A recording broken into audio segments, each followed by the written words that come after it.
પૈસા વસૂલ કે સાવ નકામી? ચાલો આ પ્રોડક્ટની કુંડળી કાઢીએ. રોટલી બનાવતા પહેલાં જ લોટ ચાળવામાં રસોડું ગંદુ થઈ જાય છે. આ છે હેન્ડ પ્રેસ ફ્લાવર શિફ્ટર. બસ એક હાથે પ્રેસ કરો એટલે લોટ વગર ગડબડે એકદમ ઝીણો ચડાઈ જશે.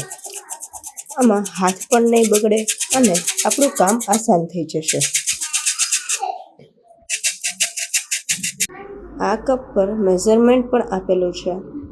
આની બોડી સ્ટેનલેસ સ્ટીલ બોડી છે અને સેમી ઓટોમેટિક હેન્ડલ આપેલું હોવું છે. હા, આનો અસલી લોચો એ છે કે જો એક સાથે વધારે લોટ ભરી દેશું તો આ કામ કરશે નહીં અને હેન્ડલ જામ થઈ જશે અને ધોયા પછી અંદરની સ્પ્રિંગ બરોબર સુકાવવી પડશે, નહીં તો લોટ અંદર ચોંટી જશે. આવી જ પ્રોડક્ટની અસલી બાકાજીકી જોવા માટે ફોલો બટન મૂકી દો.